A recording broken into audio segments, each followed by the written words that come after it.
J'ai gagné 50 € au loto et mes parents ont dit, tu donneras la moitié à ta sœur ou tu quittes la maison. J'ai refusé et le lendemain, je les ai trouvés déchirant mon ticket par envie, mais j'ai éclaté de rire car ce ticket était... Si vous n'êtes pas encore abonné à la chaîne, cliquez sur le bouton « S'abonner » et appuyez sur la cloche pour ne rien manquer de nos histoires. Votre soutien est précieux pour nous. Si cette histoire vous intéresse, laissez un j'aime. J'aimerais aussi savoir de quelle ville vous venez, indiquez-le nous dans les commentaires. C'est parti. Je m'appelle Aliénor. À 29 ans, ma vie tenait tout entière dans une chambre de 12 mètres carrés. Une chambre au mur beige, décorée avec le soin méticuleux de quelqu'un qui n'a que cet espace pour respirer. Mon bureau, large et fonctionnel, occupait la moitié de la pièce, dominé par les 2 écrans de mon ordinateur, ma fenêtre sur le monde et ma seule source de revenus. Le reste était simple, un lit, une armoire, une petite étagère avec des livres sur le design et la programmation. C'était mon sanctuaire et ma prison.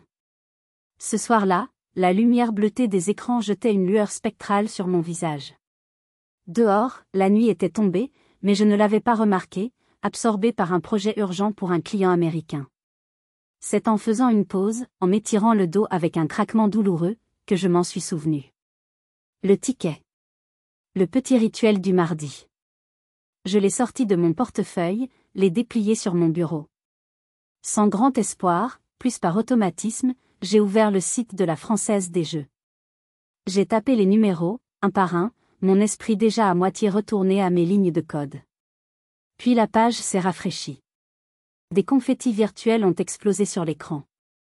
Et un message, en grosses lettres, s'est affiché. Félicitations.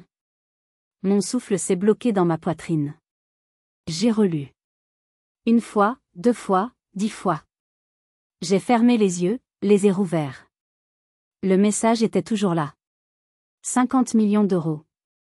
Le chiffre était si grotesque, si disproportionné par rapport à la petitesse de ma vie, que mon cerveau a refusé de le traiter. Un vertige m'a saisi. J'ai dû m'agripper au bord du bureau pour ne pas tomber de ma chaise. Mon cœur cognait dans ma cage thoracique comme un oiseau affolé.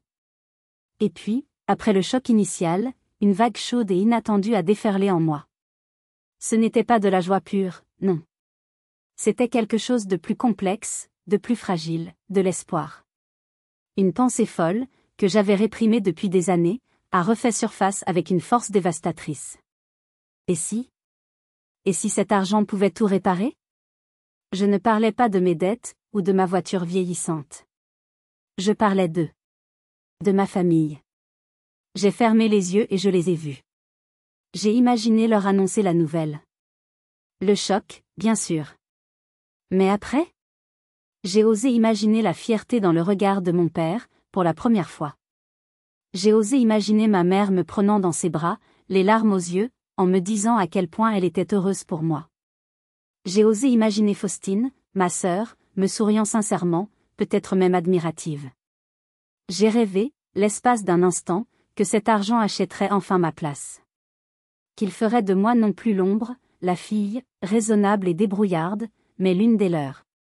Cette vision était si douce, si désirable, qu'elle m'a fait mal. C'était le rêve secret de toute ma vie. Je suis restée assise dans le noir pendant près d'1 heure, le cœur en guerre contre la raison. Finalement, la froide lucidité, ma vieille compagne, a repris le dessus. Je savais que ce rêve était un poison. Mais l'idée d'un test, d'une dernière tentative, s'est ancrée en moi. J'allais leur donner une chance de réaliser mon rêve. Et une chance de le briser pour de bon. J'ai attendu le lendemain, le jour où je devais aller chercher le chèque symbolique. Ce morceau de carton allait être le catalyseur. Le rideau allait se lever sur le dernier acte de ma vie d'avant. 10 ans plus tôt.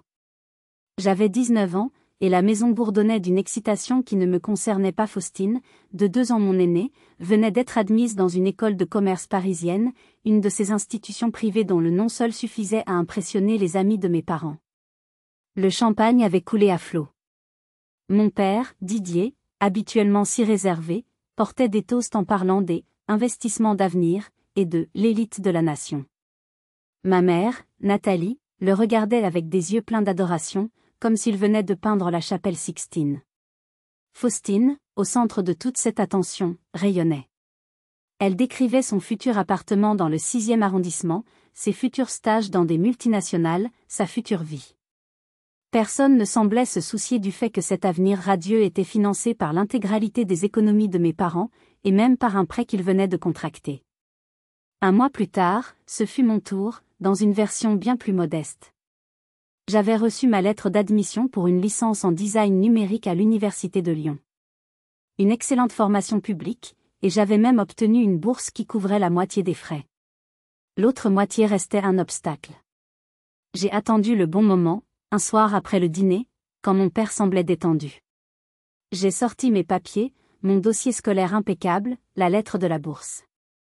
Papa, maman, j'ai une bonne nouvelle. J'ai été prise à Lyon. Et avec la bourse, il ne resterait que... Mon père n'a pas regardé mes papiers. Il a échangé un regard fatigué avec ma mère. C'est elle qui a parlé, avec cette voix douce et désolée qu'elle utilisait pour me refuser les choses. Oh, Aliénor, c'est merveilleux. On est très fiers de toi. Mais, tu comprends, avec les dépenses pour Faustine à Paris, c'est impossible pour nous en ce moment. On est déjà à sec.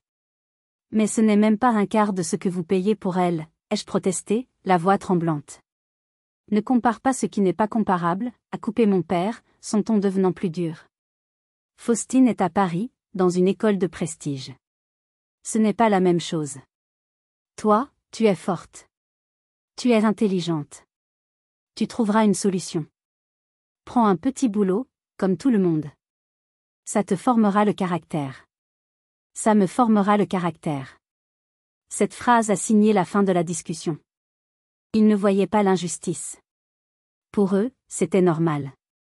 Faustine était le projet, l'investissement. J'étais, l'autre. Celle qui devait se débrouiller. Alors, je me suis débrouillée. Mes années universitaires furent un marathon sans fin. Je me levais à l'aube pour préparer les croissants dans une boulangerie de quartier. L'après-midi, j'allais en cours, luttant contre le sommeil. Le soir et les week-ends, je servais dans un bar, rentrant tard dans ma chambre de bonne de 9 mètres carrés, avec juste assez de force pour réviser quelques heures avant de m'effondrer. Je voyais les photos de Faustine sur les réseaux sociaux, un week-end à Rome, une semaine de ski à Chamonix, des soirées dans des appartements haussmanniens. Chaque photo était une piqûre de rappel. Nous étions sœurs, mais nous ne vivions pas dans le même monde. Le sien était financé par l'amour et l'argent de nos parents. Le mien, par des dettes et l'épuisement. J'ai obtenu mon diplôme avec les honneurs. Mais j'étais seule pour applaudir. Et une lourde dette étudiante était mon seul héritage. Quand je suis revenue vivre à la maison après l'université, ce n'était pas un retour triomphal. C'était une retraite stratégique. Mon maigre salaire de graphiste débutante ne me permettait pas de payer un loyer et de rembourser mon prêt en même temps. La condition de mon retour, énoncée par mon père, fut claire: tu es une adulte maintenant, tu as un travail. Tu paieras une part du loyer et des charges. Je n'ai pas discuté.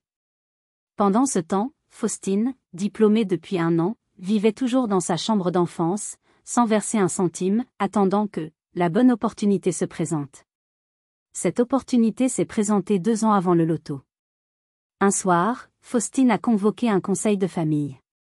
D'un air dramatique, elle a annoncé le lancement de sa marque, Âme Sauvage, une ligne de cosmétiques bio, végan et éco-responsable. Elle a parlé de « mission de vie », de « changer le monde de la beauté ». Elle n'avait ni prototype, ni fournisseur, ni la moindre notion de gestion. Mais elle avait une histoire. Et mes parents l'ont bu comme du petit lait. Leur réaction fut immédiate et unanime.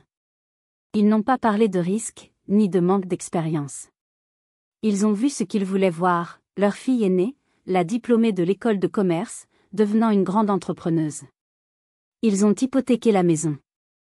Je n'ai appris l'existence de cette hypothèque que des semaines plus tard, par une indiscrétion de ma mère.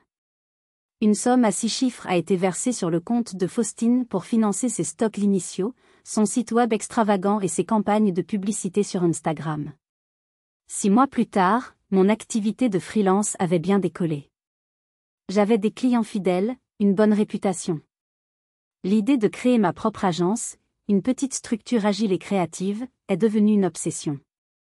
Contrairement à ma sœur, j'ai fait les choses dans l'ordre.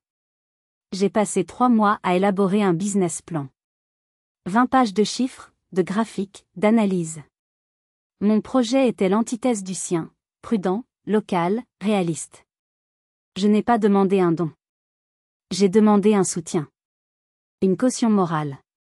Je suis allé voir mon père un dimanche, alors qu'il était dans son bureau. Je lui ai présenté le dossier, en expliquant que j'avais trouvé une banque prête à me suivre, mais qu'une caution parentale faciliterait l'obtention d'un prêt à un taux avantageux. Le montant dont j'avais besoin était ridicule comparé à la fortune qu'ils avaient donnée à Faustine. Il a à peine jeté un œil au dossier. Il l'a repoussé sur le bureau. Aliénor, sois sérieuse. Je suis très sérieuse, papa. C'est un projet viable. Regarde les chiffres. Je n'ai pas besoin de regarder tes chiffres, m'a-t-il coupé, avec une lassitude infinie. Tu es une bonne petite graphiste. C'est bien. Tu gagnes ta vie. Mais monter une entreprise, c'est pour les gens qui ont les épaules, qui ont la vision. Comme ta sœur. Il s'est levé, signifiant la fin de l'entretien. Laisse tomber ces bêtises et concentre-toi sur ton travail. Ne prends pas de risques inutiles. Ce jour-là, j'ai compris. L'injustice n'était pas seulement financière. Elle était plus profonde. C'était une injustice de foi. En Faustine, il voyait un pur sang de course. En moi, un cheval de trait, fiable et sans éclat. Peu importe mes efforts, mes résultats, je serai toujours celle qui devait rester sagement dans son pré. Le dossier de mon projet a fini au fond d'un tiroir. Et avec lui, une partie de mon espoir. Après cet épisode, un voile de résignation est tombé sur moi.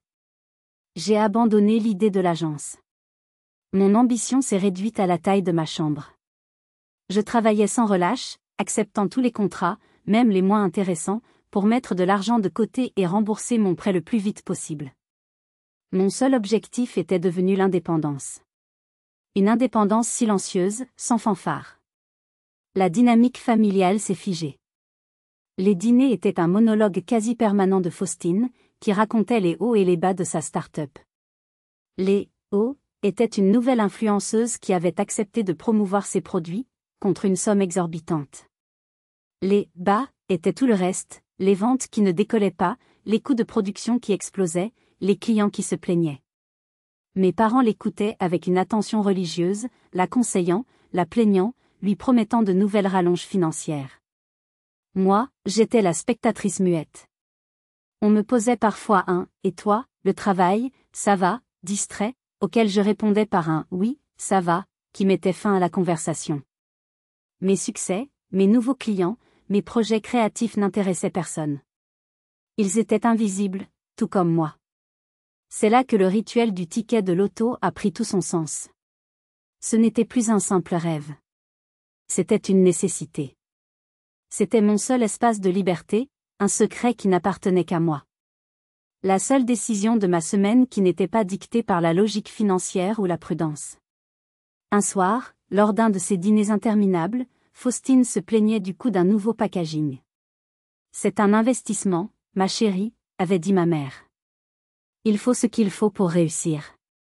Plus tard dans la soirée, alors que je passais dans le couloir, j'ai entendu mon père lui dire à voix basse, « Ne t'inquiète pas, on trouvera une solution.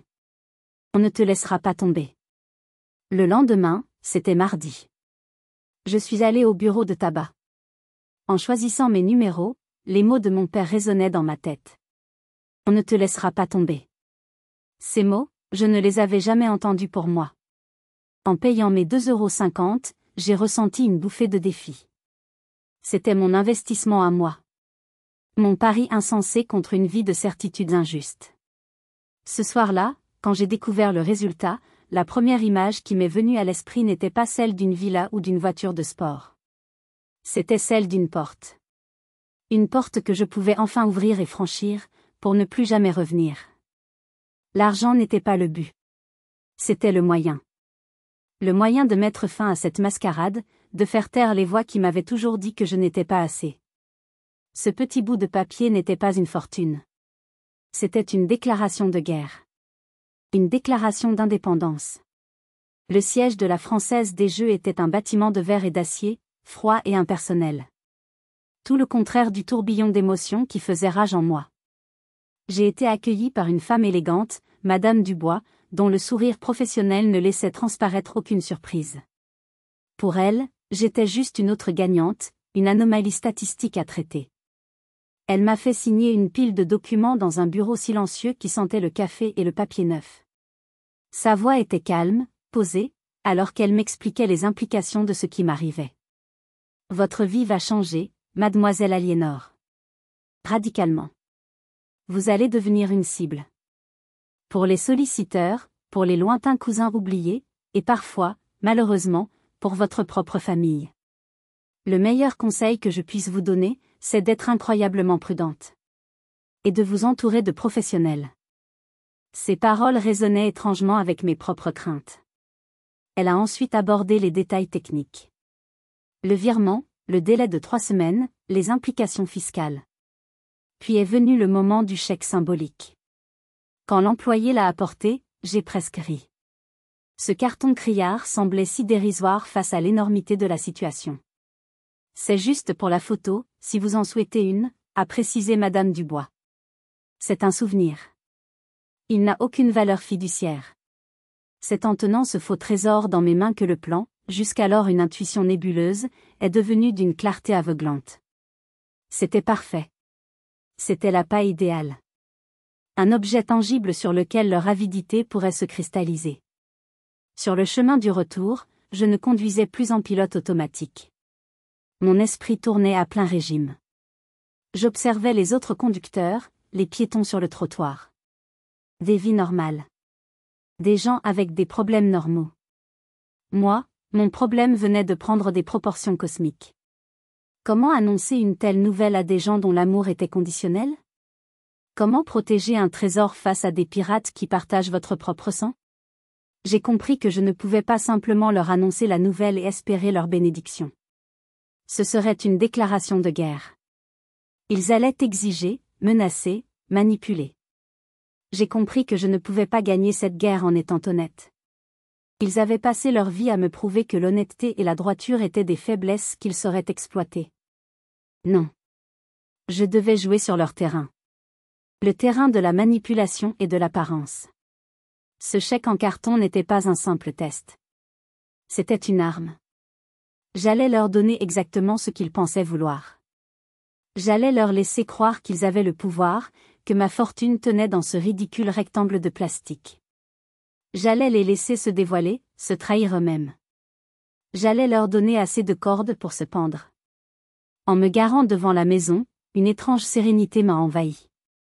La jeune fille effrayée et pleine d'espoir qui avait quitté cette maison le matin était morte. À sa place se tenait une femme qui avait enfin compris les règles du jeu. Et qui était bien décidée, pour la première fois de sa vie, à ne pas perdre. Quand j'ai franchi la porte du salon, le chèque géant sous le bras, le silence qui s'est abattu fut presque assourdissant. Mon père a baissé son journal, ma mère a figé son aiguille à tricoter, Faustine a levé les yeux de son téléphone. 3 paires d'yeux fixés sur le carton, puis sur moi. Après mon « non » glacial, le chaos s'est déchaîné. Ce ne fut pas une discussion, mais un procès. Le procès de mon égoïsme. Comment oses-tu, a hurlé mon père, se levant d'un bond. C'était la première fois que je le voyais perdre son calme olympien. Son visage était congestionné. Après tout ce que nous avons fait pour toi. Qu'est-ce que vous avez fait pour moi, papa, ai-je rétorqué, ma propre voix s'élevant pour la première fois. Vous m'avez donné un toit en échange d'un loyer? Vous m'avez laissé me débrouiller seul pendant que vous paviez la route de Faustine avec de l'or? C'est ça, vos grands sacrifices? Ma mère a fondu en larmes, des larmes de frustration, pas de chagrin. Tu es cruel. Tu ne vois donc pas que ta sœur est au bord du gouffre? Son projet, c'est toute sa vie. Tu as les moyens de la sauver, et tu refuses? Quel genre de monstre es-tu? Le genre de monstre que vous avez créé, ai-je sifflé. Un monstre qui a appris à ne compter que sur elle-même. Son projet, c'est le résultat de vos mauvais choix, de votre aveuglement. Pourquoi devrais-je en payer le prix? Faustine, voyant que les attaques frontales ne fonctionnaient pas, a changé de tactique.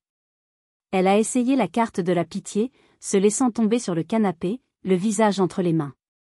Tu ne peux pas comprendre. Tu as toujours été jalouse de moi, de toute façon. Tu as toujours voulu ce que j'avais. Maintenant que tu as de l'argent, tu veux juste me voir échouer pour te sentir supérieure. Cette accusation était si vile, si éloignée de la vérité, qu'elle m'a donné la force de continuer. Jalouse de quoi, Faustine? De ton arrogance? De ton incapacité à gérer un budget? Jalouse du fait que tu n'as jamais eu à travailler un seul jour de ta vie pour obtenir ce que tu voulais? Non. Je n'ai jamais été jalouse. J'ai été triste. Triste pour la petite sœur que tu n'as jamais été. J'ai fait face à mon père. L'ultimatum est simple, n'est-ce pas? La moitié, ou la porte. Exactement, a-t-il aboyé. Et je te conseille de prendre la bonne décision. Oh, je l'ai déjà prise. Je les ai regardés une dernière fois, leur visage tordu par une rage cupide. C'était insupportable. C'était libérateur. Vous aurez votre réponse demain matin. Sans un mot de plus, je leur ai tourné le dos et je suis montée dans ma chambre. J'ai fermé la porte à clé, m'adossant contre le bois, le cœur battant la chamade. La comédie était terminée. Le drame allait commencer. Et j'étais prête à tenir mon rôle jusqu'au bout. La solitude de ma chambre était un refuge. Le son de leur voix en bas, qui s'était transformé en une dispute sourde, ne m'atteignait plus. J'étais dans ma bulle, un espace de calme précaire au milieu de la tempête. J'ai sorti mon téléphone, les doigts un peu tremblants, et j'ai cherché le contact, tante Hélène. Ma tante était le miroir dans lequel ma famille refusait de se regarder. Trop indépendante, trop franche, trop lucide. Elle avait toujours vu clair dans leur jeu, et pour cela, ils l'avaient poliment exilée de leur cercle intime. Aliénor? Quelle surprise! Tout va bien? Sa voix était chaude, sans détour. Et soudain, tout est sorti. Le barrage a cédé.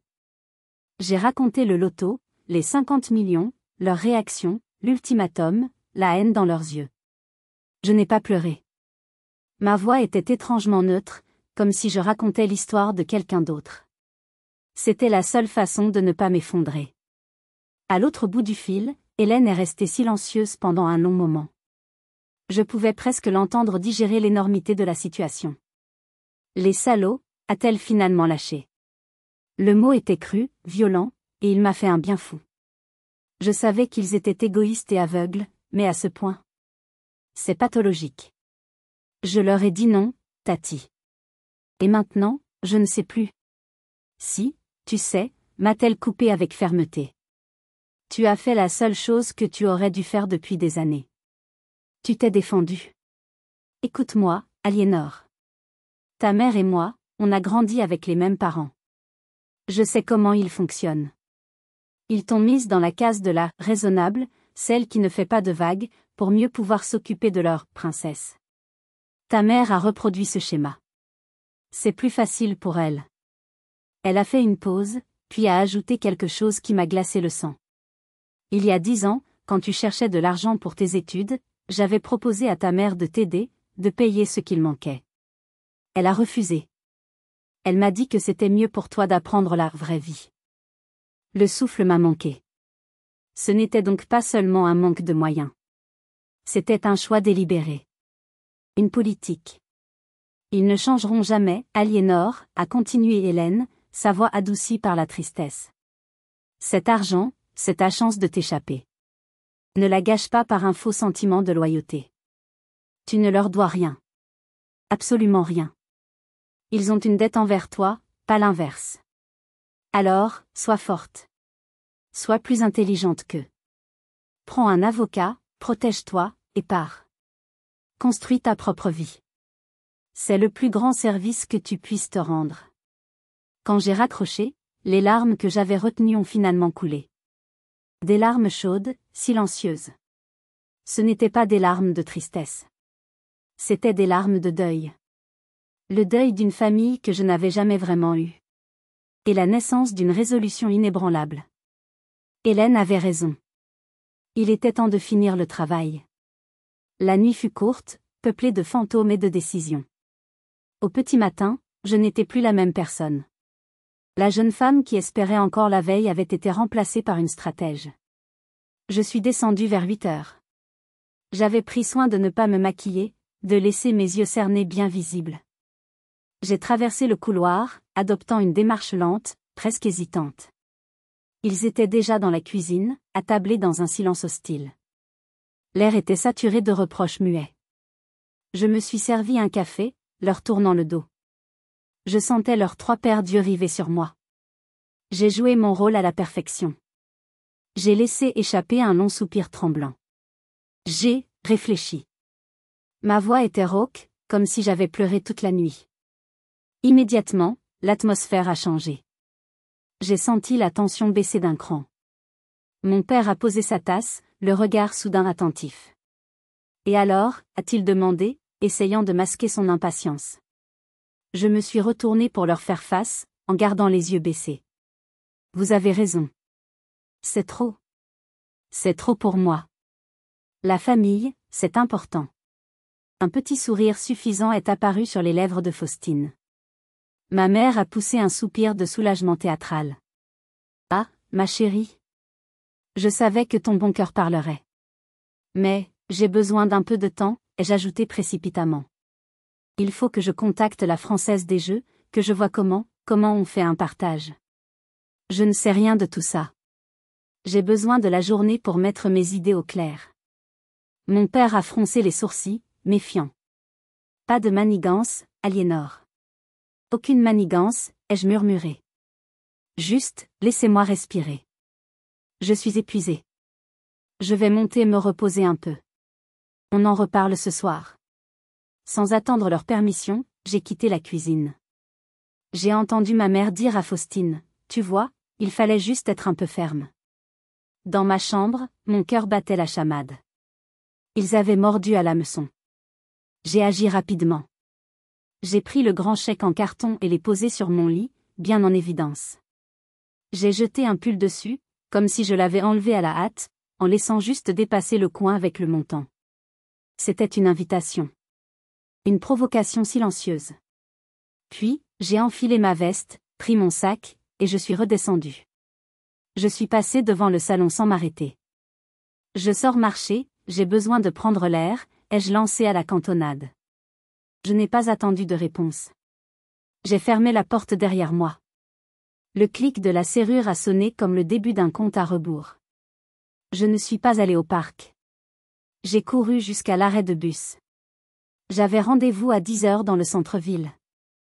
Dans le cabinet de Maître Dubois. La première pièce de ma nouvelle vie était sur le point d'être jouée.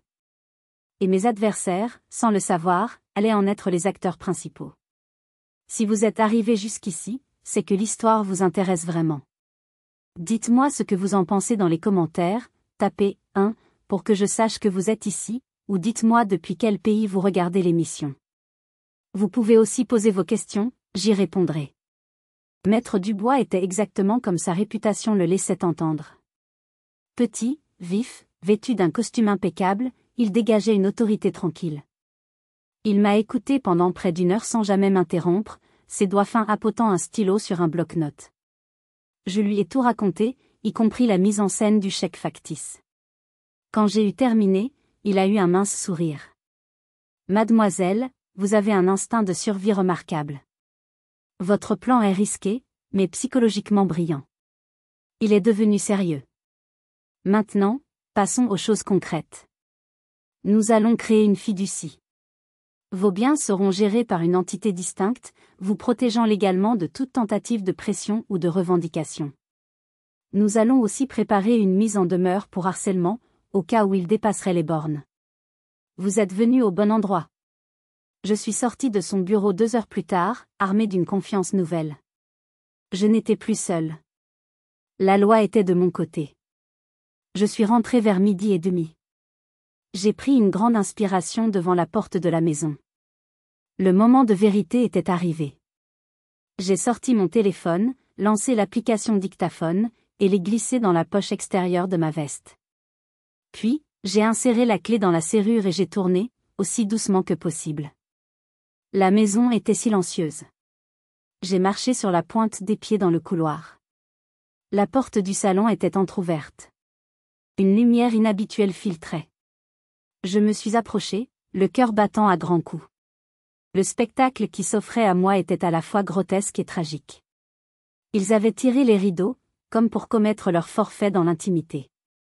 Ils étaient là, tous les trois, au milieu de la pièce, non pas à genoux, mais debout, dans une sorte de frénésie destructrice. Mon père, le visage rouge, tenait un gros morceau du chèque et le déchirait en deux avec un grognement d'effort.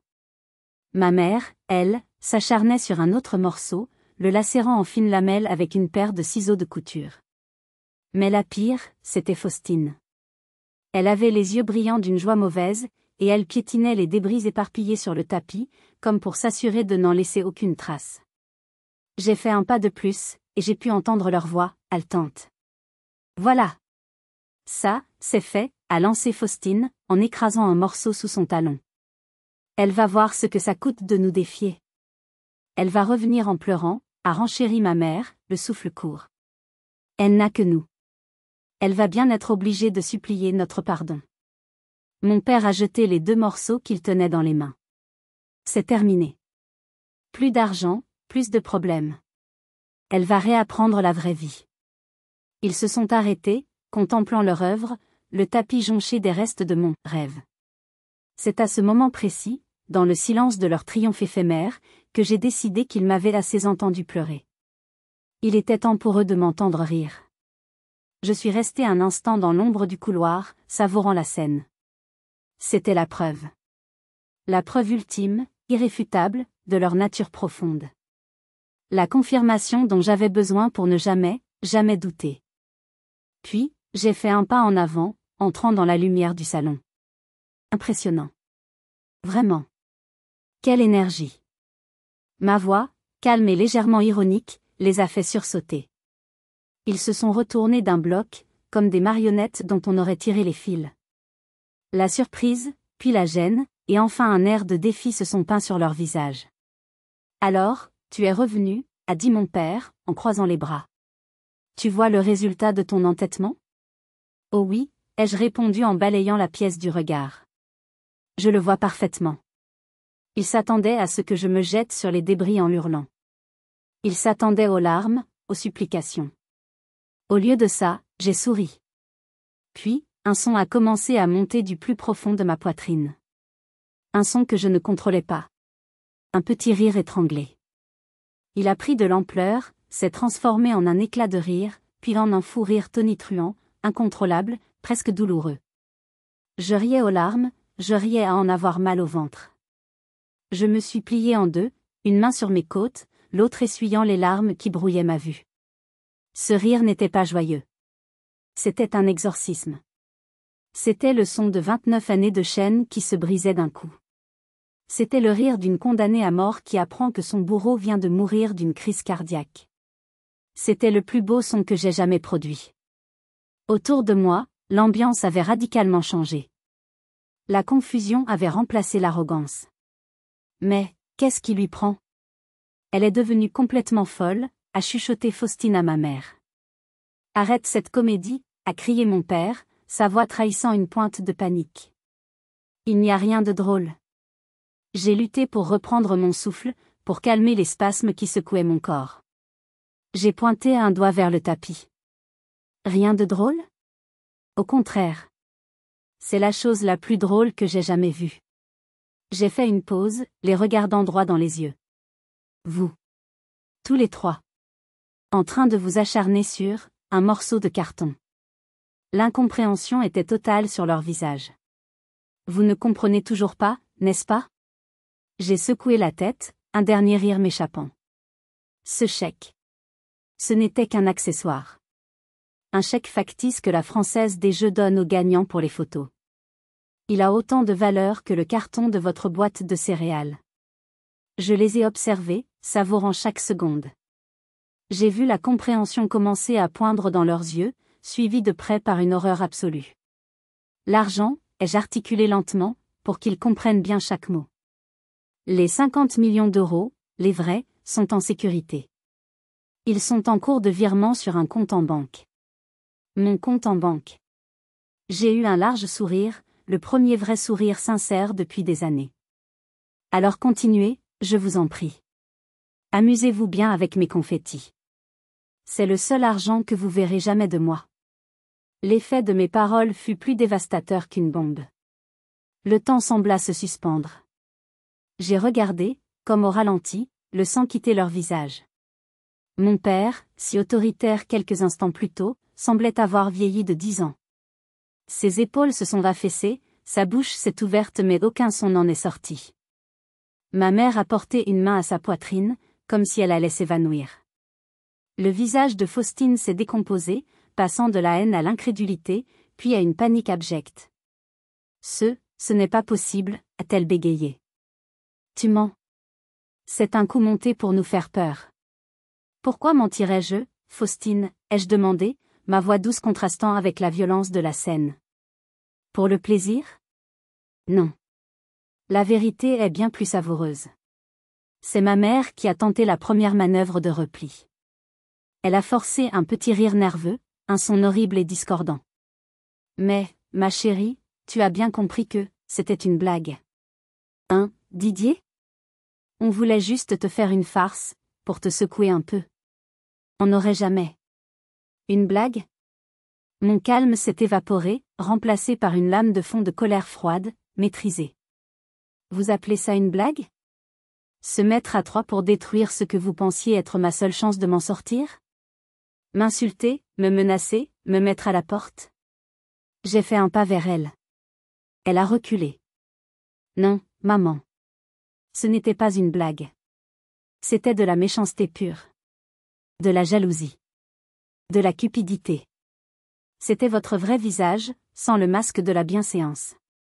Et je suis heureuse de l'avoir enfin vu. J'ai sorti mon téléphone de ma poche, j'ai désactivé l'enregistrement et je l'ai tenu bien en évidence. Et le meilleur, c'est que j'ai tout. Chaque mot. Chaque menace. Votre petit moment de triomphe quand vous pensiez m'avoir anéanti. C'est là. Enregistré. Cette fois, ce fut la panique totale. Tu ne vas pas, tu n'oserais pas, a murmuré mon père, le visage livide. Oser quoi? Le montrer à la famille? Aux amis? Le mettre sur Internet? J'ai secoué la tête. Non. Je ne suis pas comme vous. Je n'ai pas besoin d'humilier les autres pour me sentir puissante. Cet enregistrement, il est pour moi. Ce sera ma thérapie. Chaque fois que je douterai, chaque fois que la culpabilité essaiera de pointer le bout de son nez, je l'écouterai. J'écouterai vos voix, et je me souviendrai pourquoi je ne dois jamais, jamais revenir en arrière.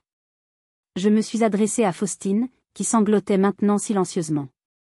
Tu voulais sauver ton entreprise. Une entreprise construite sur l'argent et les sacrifices de nos parents. Des sacrifices qu'ils n'ont jamais faits pour moi. Tu avais une chance de t'en sortir. Il suffisait de demander gentiment. Il suffisait d'être une sœur, une seule fois dans ta vie. Mais tu as choisi la haine. Alors maintenant, assume ton échec. Seul.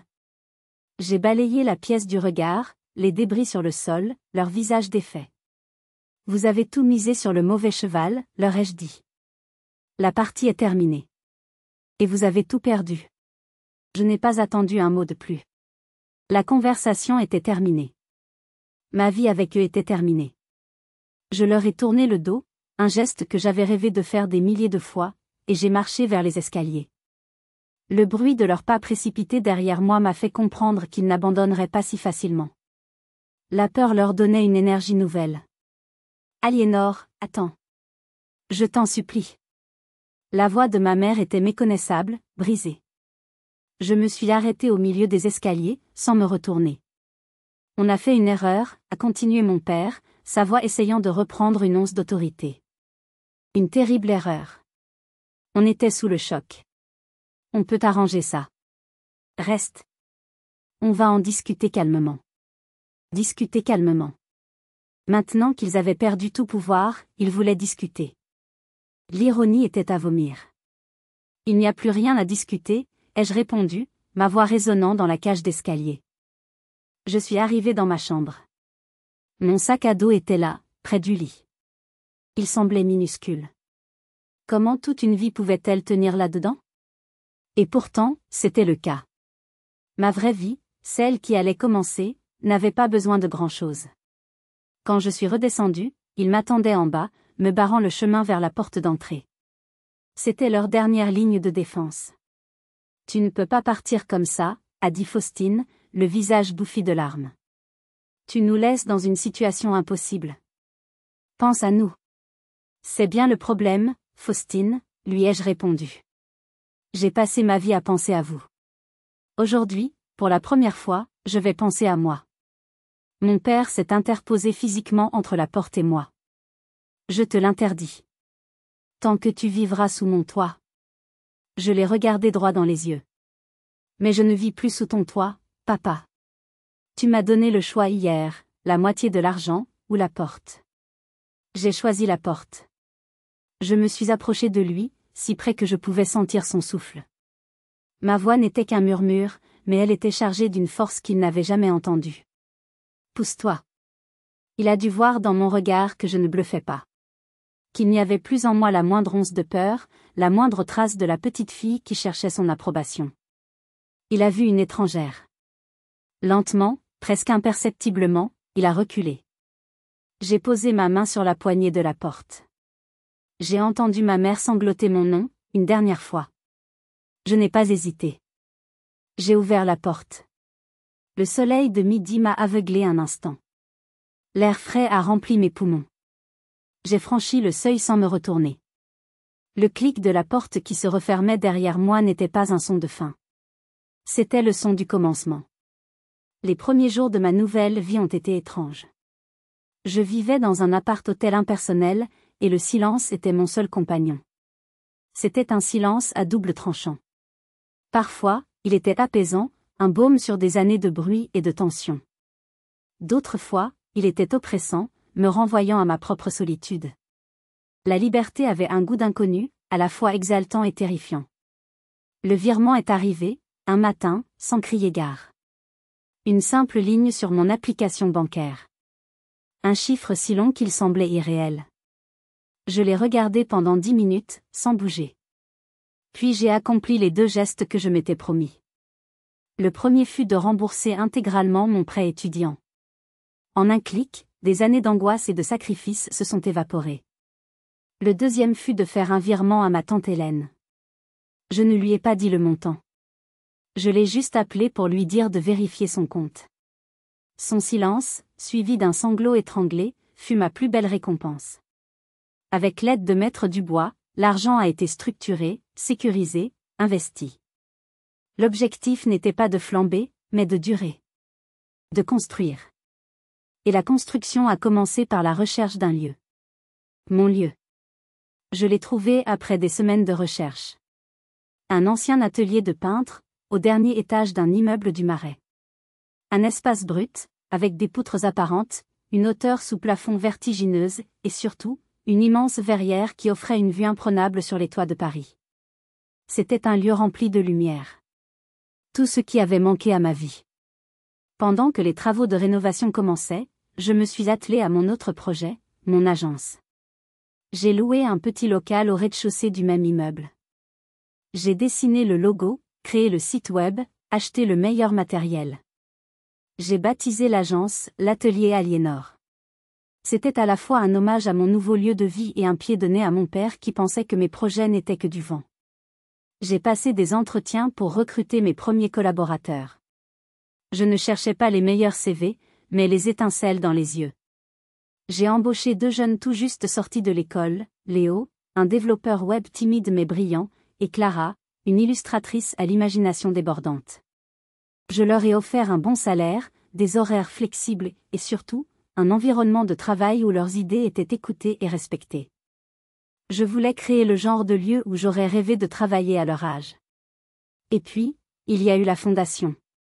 J'ai pris contact avec mon ancienne université à Lyon.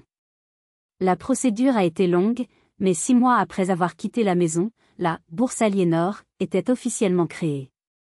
Chaque année, elle financerait entièrement le cursus de 2 étudiantes en design, en couvrant non seulement les frais de scolarité, mais aussi le logement et le matériel. Je suis allée à la cérémonie de remise des premières bourses. Voir les visages de ces deux jeunes femmes, leur joie, leur soulagement, a été l'un des moments les plus intenses de ma vie. Je ne réparais pas seulement mon passé. Je construisais un avenir différent pour d'autres. C'était une revanche, mais une revanche douce. Une revanche constructive. Je ne détruisais pas leur monde. Je bâtissais le mien, et j'invitais d'autres personnes à y entrer. 1 an a passé. 1 an jour pour jour après avoir fermé la porte de ma maison d'enfance. Ma nouvelle vie avait pris sa vitesse de croisière. L'atelier Aliénor prospérait. Nous avions une liste de clients prestigieux, et le bouche à oreille fonctionnait à merveille. Léo et Clara s'épanouissaient.